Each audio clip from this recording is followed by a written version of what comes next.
사무엘하 21장은 사무엘서에 기록되어 있는 첫 번째 에피소드가 되겠습니다. 이 에피소드는 다윗이 이스라엘 왕이 된 어느 해의 일입니다. 아마도 그 해가 아닐까 조심스럽게 추정해 봅니다. 이 에피소드의 핵심은 왕이 된 다윗에게 이 나라는 다윗 너의 나라가 아니라 하나님의 나라다 하는 것을 가르쳐 주시는 내용이 그 핵심입니다. 하나님의 나라는 어떤 나라일까요? 여러분 기억나십니까? 하나님의 나라는 공의와 정의의 나라가 아니라 공의와 정의 그 위에 하나님의 사랑이 흐르고 있는 은총의 나라다 하는 것 우리 이미 살펴보았습니다. 하나님의 나라는 공의와 정의의 나라가 아니라 은총이 흐르고 있는 은총의 나라입니다. 이 은총의 나라를 다른 말로 우리는 언약의 나라다라고 표현을 합니다. 하나님의 나라는 언약의 나라. 듣기에 어렵게 들리지만 사실 아주 쉬운 내용입니다. 이 땅에 하나님의 나라가 있습니다. 하나님의 나라는 두 가지의 모습으로 존재를 합니다. 첫째, 보이는 나라. 둘째, 보이지 않는 나라. 보이는 나라는 교회를 의미합니다. 보이지 않는 나라는 우리 성도를 의미하죠. 성도가 가는 그 자리가 다 하나님의 나라입니다. 그래서 이 땅의 하나님의 나라는 오늘 나의 가정, 일터, 교회, 나라, 내가 가는 모든 자리가 다 하나님의 나라가 되죠. 오늘 이 자리도 하나님의 나라입니다. 그런데 이 나라는 언약의 나라라고 이야기를 합니다. 언약이란 약속을 뜻합니다. 약속의 나라, 약속으로 사는 나라, 약속 붙잡고 사는 나라. 하나님의 약속 붙잡고 살아가는 사람들이 있죠. 세상은 그들을 예수님의 제자라고, 크리스찬이라고 부르고 또 성도라고 부릅니다. 약속 붙잡고 살아가는 성도, 그들이 사는 나라, 그곳이 하나님의 나라, 언약의 나라입니다. 오늘 본문은 하나님께서 다윗에게 하나님의 나라는 약속을 붙잡고 살아가는 언약의 나라다 하는 것을 가르쳐 주시는 사건입니다. 우리 함께 살펴보겠습니다. 1절입니다. 다윗의 시대에 해를 거듭해서 3년 기근이 있었습니다. 첫째 해의 기근. 그럴 수 있죠. 그런데 이어지는 기근, 그리고 3년째 접어드는 기근, 뭔가 아주 심각한 문제가 있는 거죠. 하나님께서 자연을 통해서 메시지를 전달하고 계십니다. 우리 레위기 26장 18절에서 20절 말씀을 한번 보시죠. 이스라엘 백성들이 죄를 지으면 7배나 더 징벌하겠다. 하나님의 약속입니다. 7배라는 것은 진짜 7배를 뜻하는 것은 아니고 7이라는 숫자가 완전을 상징하는 숫자이기에 조금도 봐주지 않고 완전히 징계하겠다라는 뜻입니다. 근데 어떻게 징계하시나요? 19절. 하늘을 철과 같게 만들고 땅을 놋과 같게 만들어서 너희의 수고를 헛되게 해. 땅은 그 산물을, 나무는 그 열매를 맺지 못하게 하겠다. 하나님의 약속, 하나님의 언약입니다. 신명기 28장 38절에는 많은 씨를 들에 뿌린다 하더라도 메뚜기가 와서 먹고 벌레가 먹어서 결실하지 못하게 만들겠다. 하나님께서 말씀하십니다. 이스라엘 백성들에게 죄가 있으면 조금도 봐주지 않으시고 완전하게 징계를 하시는데 그 징계를 기근으로 하겠다는 하나님의 말씀, 하나님의 약속, 하나님의 언약입니다. 그리고 사실 이 기근은 하나님의 사랑이죠. 죄의 자리에 있지 말고 성도의 자리에 있으라는, 있어야 할 자리에 있도록 만들어 가시는 하나님의 사랑입니다. 그래서 우리 다시 본문 1절 말씀을 보시죠. 3년 동안의 기근이 있었습니다. 3년 만에 다윗은 이것이 하나님의 메시지라는 것, 하나님의 말씀, 언약이라는 것을 알게 되었습니다. 그래서 하나님 앞에 엎드리게 되죠. 그러자 하나님께서 바로 알려주십니다. 이것은 사울과 피를 흘린 그의 집으로 말미암음이니 그가 기브온 사람을 죽였음이니라. 하나님께서 처음부터 바로 다윗에게 알려주실 수 있었습니다. 기브온을 죽인 사울과 그의 집으로 인해 내가 기근을 내리겠다. 그러니 이 문제를 해결해라. 처음부터 하나님께서 다윗에게 알려주실 수 있었지만 하나님은 알려주지 않으시고 기근으로 시작을 하셨습니다. 왜일까요? 죄를 범하면 기근을 주겠다는 하나님의 약속, 하나님의 언약 때문입니다. 하나님의 나라는 이 약속의 나라, 이 언약의 나라이기 때문이죠. 사울 왕이 기브온 사람을 죽였기에, 죄를 지었기에 하나님께서 약속을 따라 기근이라는 심판을 내렸습니다. 이제 2절 말씀을 한번 보시죠. 기브온에 대한 설명이 이어집니다. 기브온 사람은 이스라엘 족속이 아닙니다. 그들은 아모리 사람 중에 남은 자다 기록하고 있습니다. 이스라엘 족속들이 전에 그들에게 맹세를 했다 또 기록을 하고 있죠. 맹세라고 하는 단어는 언약과 똑같은 단어입니다. 이스라엘 족속이 기브온 족속과 언약을 했다는 것이죠. 하나님의 나라는 언약의 나라이기에 이 언약은 반드시 지켜져야만 합니다. 이 맹세, 이 약속 지켜져야만 하죠. 그런데 이스라엘 백성들이 이 약속을 깨트려 버렸습니다. 그럼 이스라엘 백성들과 기브온 족속이 어떤 언약을 맺었는지 한번 살펴보도록 하겠습니다. 우리 신명기 7장 1절과 2절을 한번 보시죠.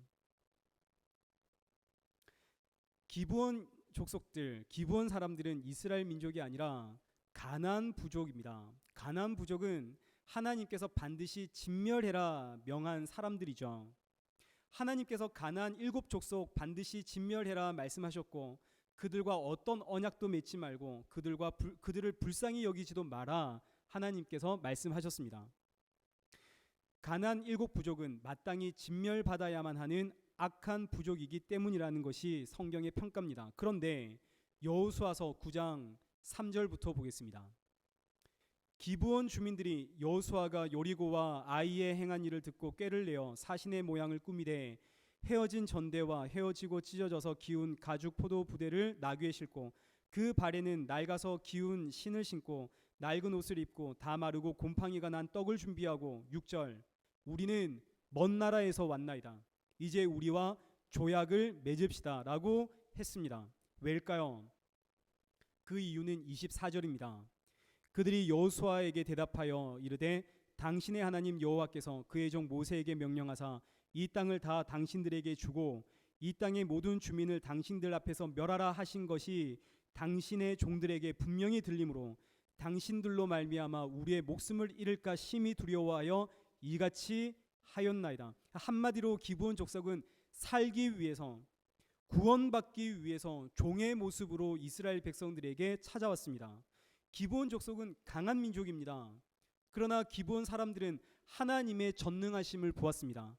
그래서 살기 위해, 구원받기 위해 두려움으로 이스라엘과 조약 맺기를 원했습니다.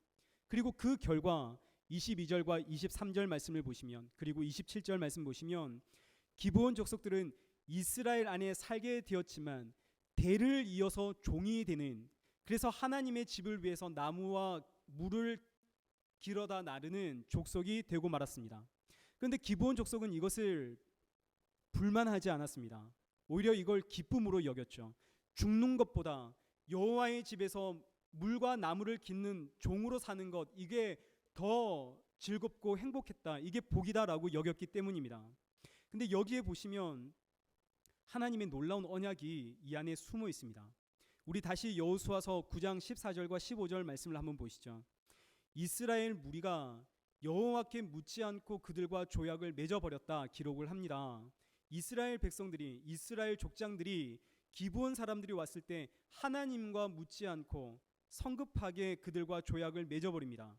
그리고 16절 조약을 맺은 지 사흘 후에 이스라엘 백성들은 기브온 백성들이 마땅히 진멸받아야 하는 가나안 민족이라는 것을 알게 되었습니다. 그러자 17절 그리고 또 보니 이 기브온은 여러 성읍을 가지고 있는 큰 민족이었습니다. 그러자 18절 이스라엘 백성들이 족장들을 원망하기 시작했습니다. 원망이 터진 거죠. 왜 원망이 터졌을까요? 그 이유는 18절 그들을 치지 못했기 때문입니다. 기브온은 여러 성읍을 가지고 있는 큰 민족인데 그들을 치지 못해서, 그래서 그 여러 성읍을 우리가 가지지 못하게 되어서 우리의 기업이 이만큼 줄어들게 되어서 이스라엘 백성들은 화가 난 것이죠. 족장들의 실수로 인해서 나의 이익이, 우리의 기업이 이만큼 줄어들게 되었기 때문에 화가 난 겁니다. 하나님은 이런 이스라엘 백성들의 마음을 너무나 잘 아셨습니다. 그래서 기브온 사람들이 이스라엘 족장을 만날 때 하나님께서 그 족장들의 눈과 귀를 막아버리셨습니다. 왜냐하면 하나님의 언약 때문입니다. 요엘서 2장 32절을 한번 보시죠. 하나님의 약속, 하나님의 언약입니다. 누구든지 여호와의 이름을 부르는 자는 구원을 얻으리니.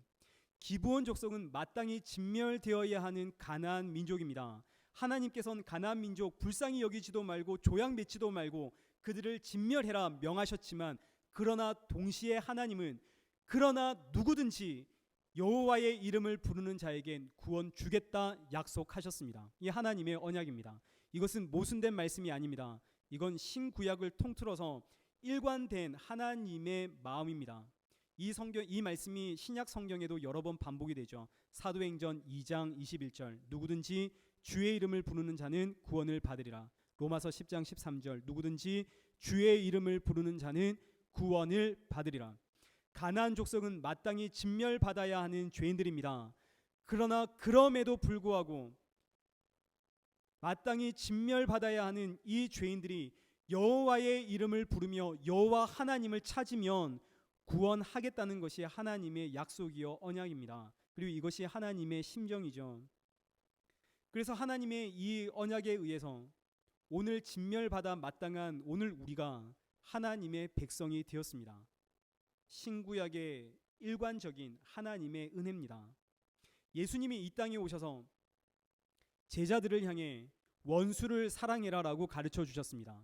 근데 제자들은 왜 원수를 사랑해야 되는지 이해를 못했죠. 그래서 어느 날 길을 가다가 야고보와 요한은 저 사마리아 사람들을 향해서 하늘의 불로 저들을 진멸시켜야 된다고 외쳤습니다. 하나님, 저 사람들 정말 죽어야 되는 사람들입니다. 나쁜 사람들입니다. 하나님, 저 사람들은 망해야 됩니다. 그러나 예수님은 아니라고, 원수를 사랑해야 한다고 가르쳐 주십니다. 왜일까요? 우리가 과거 하나님과 원수였기 때문입니다. 진멸받아 마땅한 자가 바로 나였습니다. 그런데 내가 하나님의 백성이 되었죠. 그래서 예수님이 가르쳐 주시는 겁니다. 원수 사랑하라고요. 하나님이 나를 사랑하신 것처럼 하나님, 저 원수도 하나님의 자녀 되게 하옵소서. 저 원수도 하나님의 은혜의 백성 되게 하옵소서. 이것이 하나님이 우리에게 가르쳐 주시는 사랑입니다. 근데 우리는 이 사랑엔 관심이 없죠. 그저 하나님 믿은 후엔 하나님을 믿는 그 덕을 보고자 합니다. 그래서 하나님께, 하나님 이제 잘 살고 싶습니다. 이제 부자가 되고 싶습니다. 그리고 나를 괴롭히는 저 원수들을 향해선 하나님, 저 사람 나를 너무 괴롭힙니다. 저를 너무 힘들게 합니다. 근데 저를 괴롭히고 힘들게 하면, 하나님의 사람을 이토록 괴롭히면 어떻게 되는지 좀 보여주십시오. 이게 이스라엘 백성들의 모습입니다. 하나님은 우리를 구원하고자 하시는데 우리는 그 하나님으로 저주를,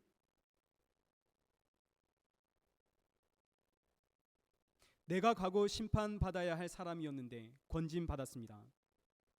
그럼 이제 나와 같은 사람들을 보면 우리 어떻게 생각해야 하겠습니까? 하나님, 저 사람 정말 심판받아야 될 사람입니다. 이스라엘 백성들의 생각입니다. 이스라엘 백성들은 지금 하나님의 사랑, 하나님의 언약, 여기엔 아무런 관심이 없습니다. 그저 이 땅 정복하는 것, 이 땅 차지하는 것에만 관심이 있습니다. 죽어야 할 자가, 진멸받아야 할 민족이 하나님의 자녀가 되었다는 이 놀라운 사실보다는 이게 지금 다 내 땅인데, 지금 내가 가져야 할 땅인데, 그런데 저 원수들로 인해서 내가 가져야 할 땅이 줄어들게 되었다는 사실에 분노하고 있는 이스라엘 백성들. 그래서 원수가 그야말로 더 큰 원수가 되어버린 이스라엘 백성들. 하나님께서 이들의 마음을 너무나 잘 아셨기 때문에 하나님 앞에 구원받기 위해 여호와의 이름을 부르며 나온 이 기브온 사람들, 이들을 위해서 이스라엘 장로들의 눈과 귀를 막아버리셨죠. 그들은 기브온 족속이다, 가나안 족속이다 라는 사실을 말하면 이스라엘 백성들이 조약 맺지 않을 것 너무나 잘 아셨기 때문입니다. 아니나 다를까 이스라엘 백성들 화가 났죠. 그래서 족장들 찾아가서 이 조약 무효로 만들어라 외치기 시작했습니다. 그러자 족장들의 고백입니다. 우리 19절 한번 보시죠. 모든 족장이 온 회중에게 이르되 우리가 이스라엘 하나님 여호와로 그들에게 맹세하였은즉 이제 그들을 건드리지 못하리라. 이런 리더자들이 있다는 것이 복입니다. 이런 리더자들이 있기에 여호수아서가 여호수아서로 남았습니다. 이들은 이 나라가 저 백성들을 위해 존재하는 나라가 아니라 하나님을 위해 존재하는 나라라는 것을 분명하게 이해를 했습니다. 그래서 백성들의 요구, 하나님의 백성들 저들의 요구에 귀를 기울인 것이 아니라 하나님의 관점, 하나님의 마음에 귀를 기울였습니다. 기브온과의 조약, 하나님과 묻지 않고 결정했지만 이조차 하나님이 하셨다 하는 사실을 이 족장들은 알았습니다. 우리의 눈과 귀를 가리고 저들을 구원하고자 하시는 하나님의 뜻이었음을 이해를 한 것이죠. 그래서 이 조약을 무효로 만들기 원하는 이스라엘 백성들의 요구를 이런 지하에 거절하십니다. 만약 이 족장들이, 리더자들이 백성들의 요구 들어주었다면 이스라엘 백성들은 다시 광야로, 여호수아서는 기록되지 않았을 겁니다. 여호수아서가 여호수아서로 기록될 수 있었던 이유는 하나님의 나라, 언약의 나라를 이해했던 이 족장들의 결정 때문입니다. 하나님이 모두 하셨습니다. 하나님이 그들을 구원하길 원하셨습니다. 그래서 이스라엘 장로들이 하나님께 묻지 않고 결정한 것, 이것은 족장들의 실수가 아니라 하나님이 하신 일입니다. 하나님은 실수가 없으십니다. 여호수아와 이스라엘의 족장들은 실수를 했지만 그러나 하나님은 실수하지 않으십니다. 우리는 실수를 합니다. 선택에 있어서 실수를 하고 사람과의 만남에서 실수를 하죠. 저는 오늘 말에 실수를 했습니다. 저도 오늘 실수를 많이 했죠. 우리 사랑하는 집사님의 성함을 빨리 기억하지 못하는 것도 실수고, 그리고 또 오늘 도경이가 생일 케이크를 받았습니다. 저에게 하나 나눠주었습니다. 근데 제가 지혜가 와서 도경아 빨리 지혜 하나 줘라고 했습니다. 별것 아닌 것 같지만 이 케이크 제 거 아니거든요. 도경이 건데 마치 내 것처럼 빨리 하나 주라고. 도경이 기분 나쁘겠죠. 근데 도경이 워낙에 성격이 좋으니까 그냥 넘어갔지만 말하고 나서 제가 이거 실수했구나 생각했습니다. 입에 재갈을 물렸어야 했는데 너무 편하게 생각하고 실수하고 말았죠. 도경아 미안하다. 우리는 이렇게 말에 실수를 하고 행동에 실수를 합니다. 그러나 나를 지키시고 나를 보호하시고 나를 인도하시는 하나님은 실수하지 않으십니다. 실수가 없으시죠. 나는 실수하지만 하나님은 실수하지 않으십니다. 그 실수를 통해서 나를 완전한 성도로 하나님께서 만들어 가시죠. 이것이 하나님의 언약입니다. 하나님은 졸지도 않으시고 주무시지도 않으시고 나를 푸른 초자 실만한 물가로 인도하십니다. 그런데 이때부터 이스라엘 백성들의 마음에 앙금이 남기 시작했습니다. 이게 오늘 본문의 이야기입니다. 우리 오늘 본문 다시 2절 말씀을 한번 보시죠. 이스라엘 족속들이 전에 그들과 맹세를 했는데, 그런데 사울 왕이 이스라엘과 유다 족속을 위하여 열심히 있어서 그들을 죽이고자 했습니다. 지금 기브온 사람들은 이스라엘 안으로 들어왔습니다. 이스라엘화가 되었죠. 하나님의 허락하심 안에서 이스라엘의 한 부족으로 살아가게 되었습니다. 이스라엘 백성들을 위해서 물과 나무를 깃는 종으로서 지금 살아가고 있습니다. 여호수아 시대부터 다윗의 시대까지는 약 500년이라는 시간이 있습니다. 500년이라는 시간 동안 기브온 사람들은 이스라엘 백성들을 섬겼습니다. 근데 이 어마어마한 시간 500년이라는 시간이 지났음에도 불구하고 이스라엘 사람들은 여전히 이들을 그들의 한 민족으로 받아들일 수가 없었습니다. 이스라엘 백성들 안에는 선민사상, 순혈주의라고 하는 엄청난 인종차별이 존재하고 있었던 것이죠. 이스라엘과 유다 사람들의 마음을 너무나 잘 알고 있는 이 사울 왕은 이스라엘의 혈통을 보존하기 위해서, 그리고 이스라엘 백성들을 위해서 기브온 사람들을 잔인하게 학살했습니다. 그래서 5절 말씀을 한번 보시죠. 사울 왕이 기브온 사람들을 학살하였는데 그 땅에서 아주 완전히 멸절시키려고 했음을 알게 됩니다. 심지어 이스라엘의 영토에서 살지 못한으로 쫓아낸 것 우리 알게 됩니다. 하나님의 나라에서 누구든지 여호와의 이름을 부르는 자는 구원을 받으리라 약속하신 하나님의 이 언약 무시하고 하나님의 백성된 이 기브온 족속을 잔인하게 학살한 사울, 쫓아낸 사울. 왜냐하면 백성들이 원했기 때문입니다. 그래서 이것은 사울 왕 개인의 죄가 아니라 민족적인 죄입니다. 3년이라고 하는 이 기근은 단순히 사울 왕 개인의 죄가 아니라 언약을 어기고 선민 사상에 물들어 있는 지독한 인종차별을 하고 있는 이스라엘 백성들의 민족적인 죄 때문이라는 사실 이제 우리 알게 됩니다.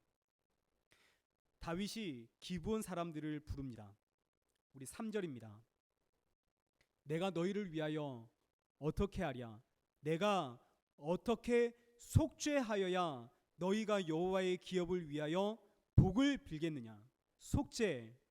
하나님의 나라, 이 언약의 나라에서 살기 위해선 죄의 문제가 해결되어야 합니다. 다윗은 이 민족적인 죄를 속죄하고자 기브온 사람들을 불렀습니다. 기브온 사람들의 그 뼛속 깊이 자리 잡고 있는 원한을 해결해 주려고 했습니다. 이 죄의 문제, 기브온 사람들의 이 원한, 이것 어떻게 해결해야 할까요? 다윗이 묻습니다. 우리가 어떻게 속죄해야 되겠느냐?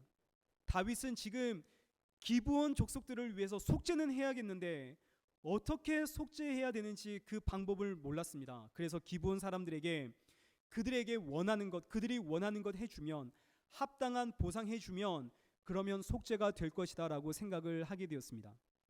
그러자 기브온 사람들이 속죄에 대해서 다윗에게 엄청난 깨달음을 줍니다. 우리 4절 말씀을 한번 보시죠.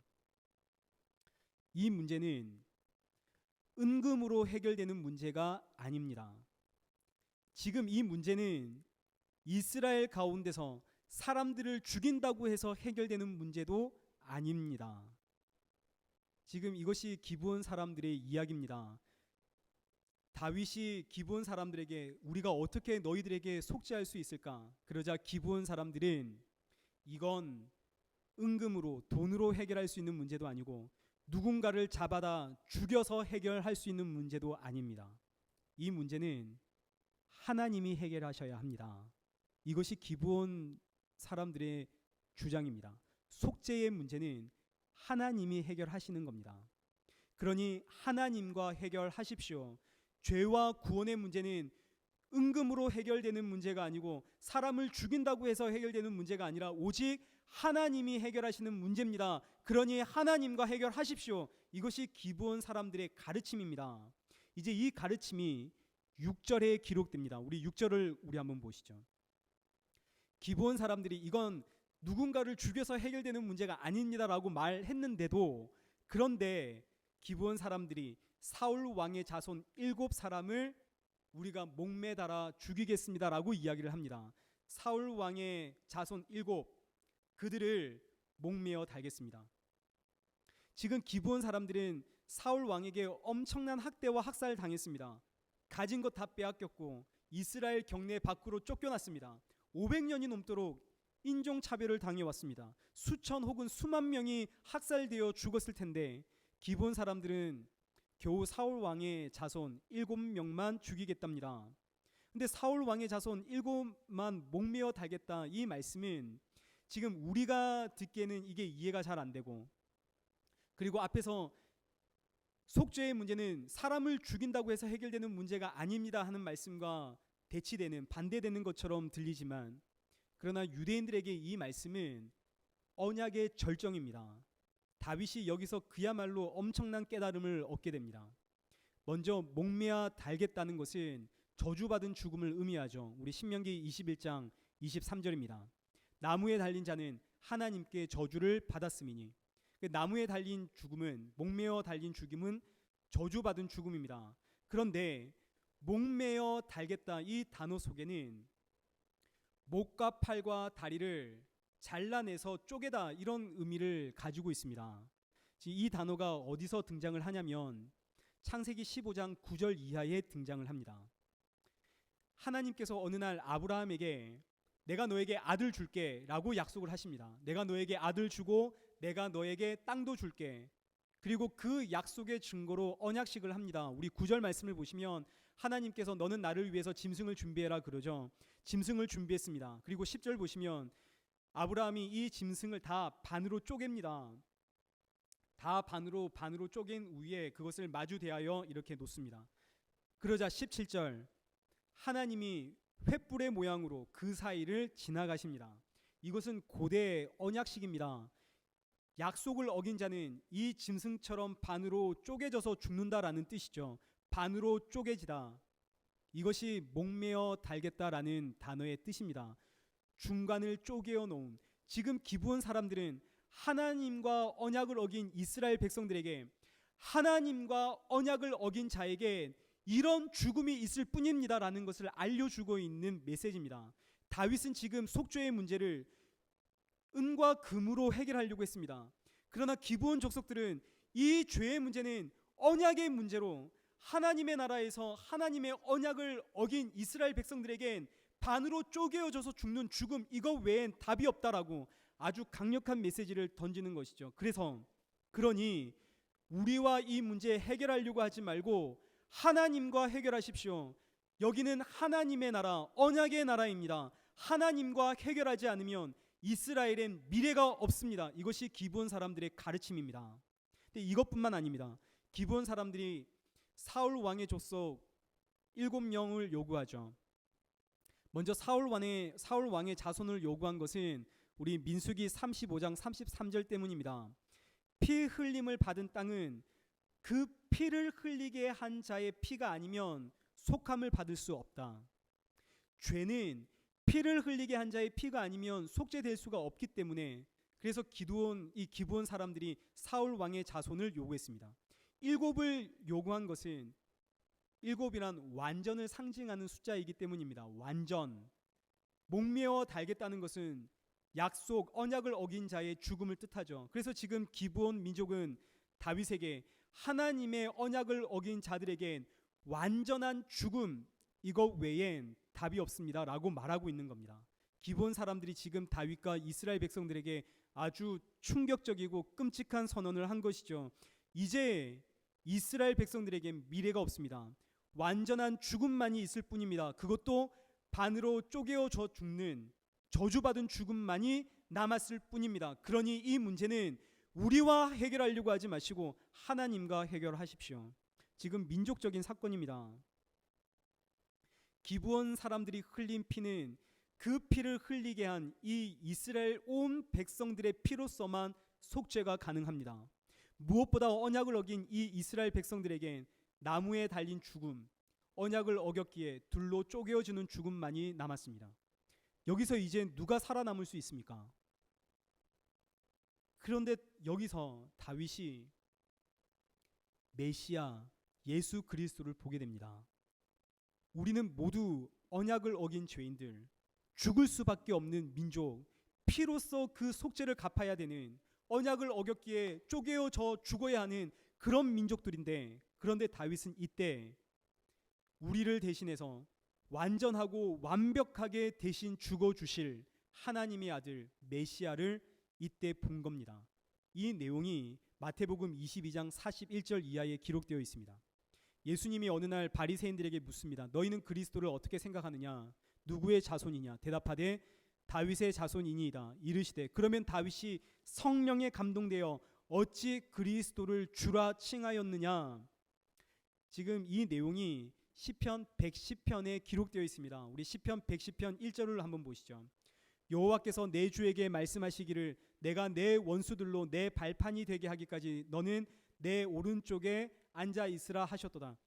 지금 이 내용을 풀려면 제가 한참 또 설명을 해야 되기 때문에 이건 다음 기회에 풀겠습니다. 대신에 제가 가지고 있는 성경의 시편 110편을 주석한 것만 우리 함께 읽어보도록 하겠습니다. 우리 보시죠.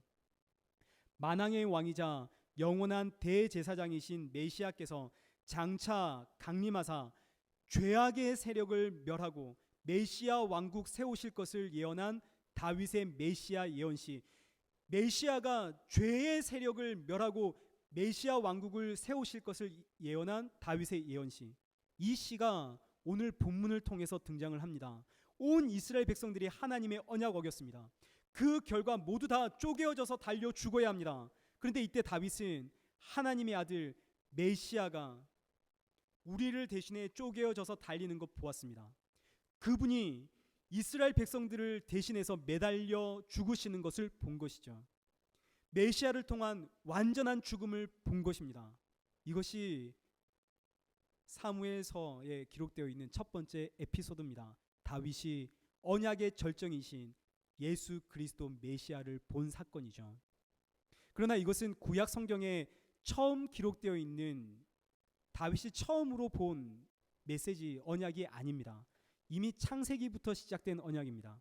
창세기 3장 21절 선악과를 먹은 아담과 하와, 죄로 인해 죽어야 합니다. 그런데 이 아담과 하와를 위해서 하나님께서 짐승을 잡아 가죽옷을 해 입히시죠. 이때부터 이미 시작된 언약입니다. 하나님은 죽어야 하는 아담과 하와를 위해서 내가 대신 죽기로 이미 작정하셨습니다. 그들의 수치를 자신의 가죽으로 덮어주기로 작정을 하셨습니다. 이것이 언약의 절정입니다. 하나님의 나라는 이 언약 때문에 살아가는 나라입니다. 이 언약으로 오늘 나무에 달려 죽어야 하는 우리가 하나님 나라에서 살아갑니다. 이것이 하나님의 나라, 언약의 나라입니다. 자격 없는 내가 하나님 나라에서 살아가는 거죠. 어떻게요? 나 대신 십자가에 달려 죽으신 예수 그리스도의 십자가 언약 때문에 오늘 우리가 이 나라에서 살아갑니다. 그래서 하나님의 나라는 이 언약의 나라입니다.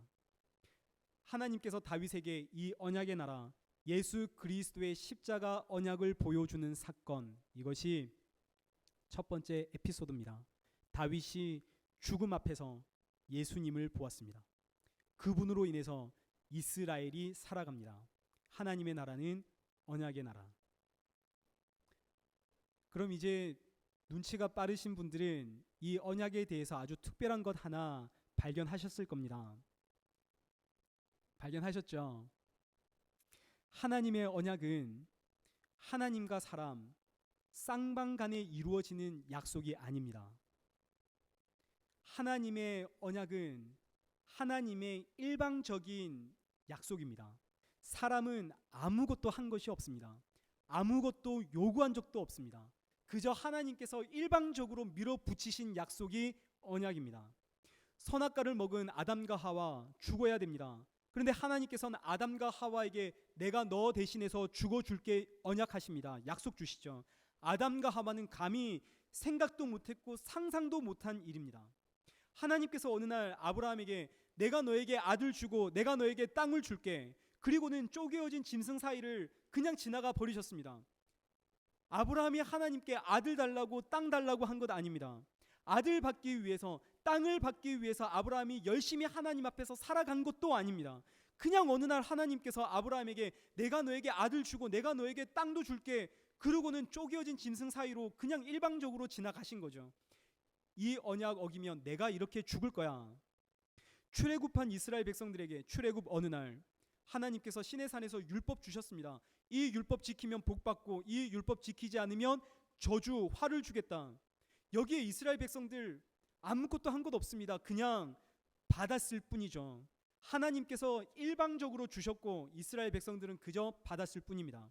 이 언약의 절정이 예수 그리스도입니다. 우리는 예수님께 대신 죽어달라고 말한 적이 없죠.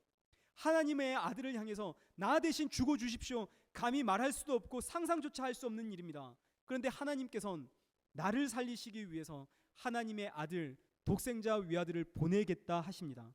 그리고는 하나님의 아들 독생자 아들이 죽기 위해 이 땅에 오셨습니다. 그리고 죽으셨습니다. 처음부터 끝까지 다 하나님이 하셨습니다. 이것이 하나님의 나라입니다. 이것이 언약의 나라의 핵심입니다. 모두 다 하나님이 하셨습니다. 하나님의 나라는 우리가 해야 할 일이 하나도 없습니다. 우리의 열심으로 되는 나라가 아니라 하나님의 열심으로 되어집니다. 그래서 언약을 하나님의 열심이라고 표현합니다. 언약은 하나님의 열심입니다. 이스라엘 백성들을 살리기 위한, 오늘 나를 살리기 위한 하나님의 일방적인 열심, 이것이 언약입니다. 나는 아무것도 한 것도 없고 할 것도 없죠. 그냥 받을 뿐입니다. 우리는 그저 받습니다. 그래서 하나님의 나라는 은혜의 나라입니다. 받는 나라죠. 끊임없이 받는 나라, 복된 나라죠. 하나님께서 하나님의 열심으로 나를 구원하시고 나를 성도로 완성시키기 위해 일방적으로 나에게 퍼부어 주시는 이 나라가 하나님의 나라, 언약의 나라, 그리고 이것이 하나님의 열심입니다. 그럼 이제 질문하겠습니다. 하나님의 나라는 누구의 열심으로 만들어지는 나라일까요? 1번 나의 열심, 2번 교회의 열심, 3번 하나님의 열심. 하나님의 열심이죠. 하나님의 열심입니다. 근데 왜 우리는 나의 열심, 교회의 열심으로 살아가려고 하는지 모르겠습니다. 다윗이 선지자 나단을 불러서 나는 궁에 사는데 하나님의 꾀는 천막에 있다고, 그래서 내가 하나님의 전을 지어야겠다고 말을 하죠. 하나님을 향한 다윗의 열심입니다. 그래서 하나님께서 다윗에게 말씀하시죠. 네가 나를 위해 집 지어주는 게 아니고 내가 널 위해 집을 지어주는 거라고. 우리는 우리의 열정, 우리의 열심으로 하나님을 위해 뭔가 하려고 합니다. 우리 힘을 내서 우리 교회가 하나님의 일을 해보자. 여러분, 그렇지가 않습니다. 하나님의 나라는 우리의 힘, 교회의 힘, 교회의 열정, 열심으로 이루어지는 것이 아니라 오직 하나님의 열정으로 이루어지는 나라입니다.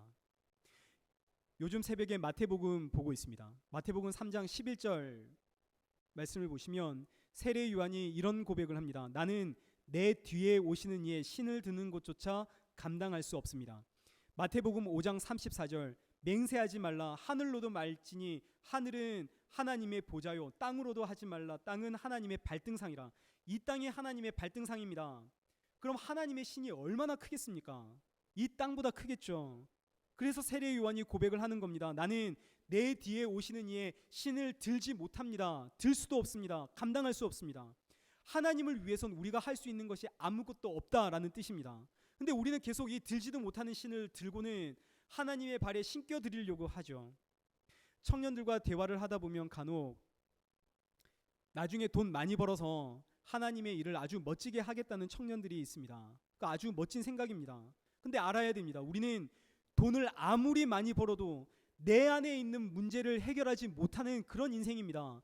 내 안의 문제도 해결하지 못하는데 어떻게 하나님의 문제를 우리가 해결할 수 있겠습니까? 하나님의 문제는 오직 하나님이 해결하십니다. 하나님의 일은 하나님이 하십니다. 돈으로 하나님의 일을 하는 것 아닙니다. 내 열심과 내 열정으로 하나님의 일을 하는 것 아니고 교회가 힘을 모아서 하나님의 일을 하는 것도 아닙니다. 때때로 교회의 일이 하나님의 일이라고 착각하는 분들 계십니다. 이것이 사울 왕의 착각입니다. 사울 왕은 하나님 나라의 이 백성들을 위해 일하는 것이 하나님의 일이라고 철석같이 믿었습니다. 근데 아니요, 그렇지 않습니다. 하나님의 일은 하나님이 하십니다. 하나님의 나라는 오직 하나님의 열정으로만 움직입니다.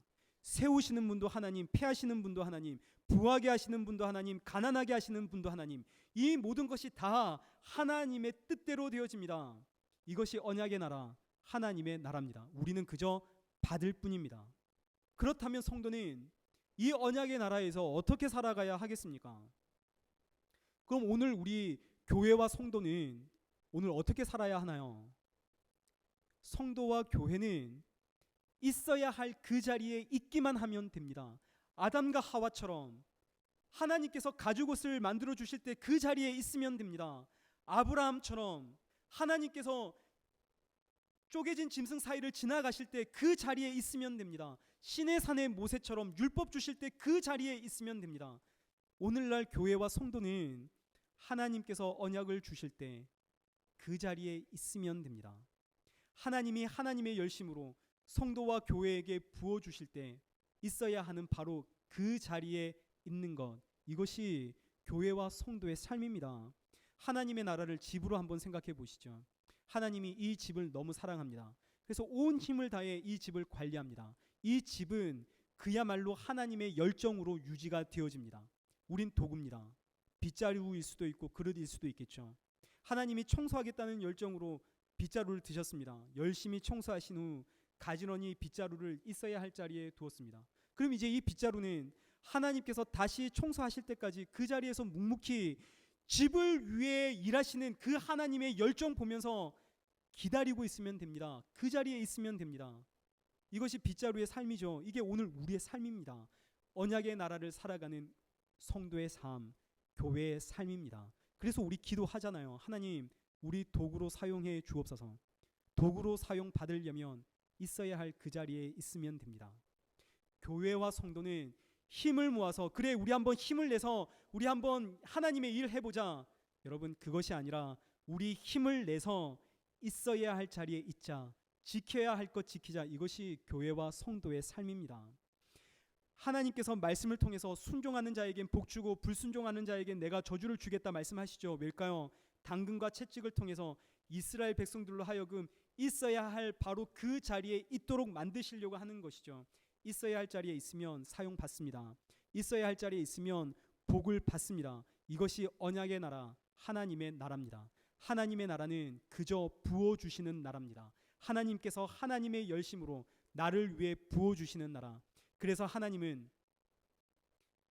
부어주실 때 성도와 교회가 그 자리에 있기를 원하십니다. 복 주시려고요. 우리는 실수를 합니다. 하나님은 실수하지 않으십니다. 우리의 실수를 통해서 하나님은 우리가 있어야 할 바로 그 자리에 있도록 만들어 가시죠. 그럼 이제 중요한 것은 오늘 우리가 있어야 할 자리는 어디인가요? 여러분, 우리가 있어야 할 자리 어디인가요? 예배의 자리죠. 예배의 자리란 단순히 주일날 예배 드리는 이 자리를 의미하는 것이 아닙니다. 단순히 찬양하고 말씀 읽고 기도하는 그 자리가 예배의 자리가 아닙니다. 예배의 자리란 지금 내가 살아가고 있는 이 현장 속에서 예수님을 닮아가는 삶, 예수님의 사랑을 실천하는 삶, 내 본성을 거슬려서 사랑과 희평과 활약과 오래 참음과 자비와 양성과 충성과 온유, 절제의 삶을 살아가는 삶. 그래서 갈라디아서 6장 17절에 내가 사도 바울처럼 내가 내 몸에 예수의 흔적을 지니고 있노라. 여러분, 이것이 우리가 오늘 있어야 할 자리, 예배의 자리입니다. 예수의 흔적을 가지고 믿음으로 사는 것, 바로 이것이 성도와 교회가 있어야 할 자리, 성도와 교회의 삶입니다. 오늘 여러분은 지금 어디에 서 있나요? 여러분, 잊지 마셔야 합니다. 오늘 우리는 하나님의 나라에서 살아갈 자격이 없습니다. 그러나 그럼에도 불구하고 이 나라에서 살아가고 있는 이유는 오직 날 위해 날 대신 십자가에 죽으신 예수 그리스도의 그 십자가 언약 때문입니다. 그래서 우리는 이 언약의 나라에서 예수의 흔적을 지닌 예배자로 살아갑니다. 그리고 이 예배자로 살아가기 위해 하나님께서 우리를 그토록 굴리십니다. 있어야 할 자리에 있으라고요. 복 주시려고요. 하나님의 나라, 언약의 나라는 복 부어주시는 나라입니다. 사랑하는 성도 여러분, 이 한 주 이 언약의 나라에서 예수님의 흔적을 지닌 예배자로 하나님이 부어주시는 그 놀라운 복과 은혜를 날마다 경험하고 체험하시길 축복합니다. 우리 함께 찬양하시겠습니다.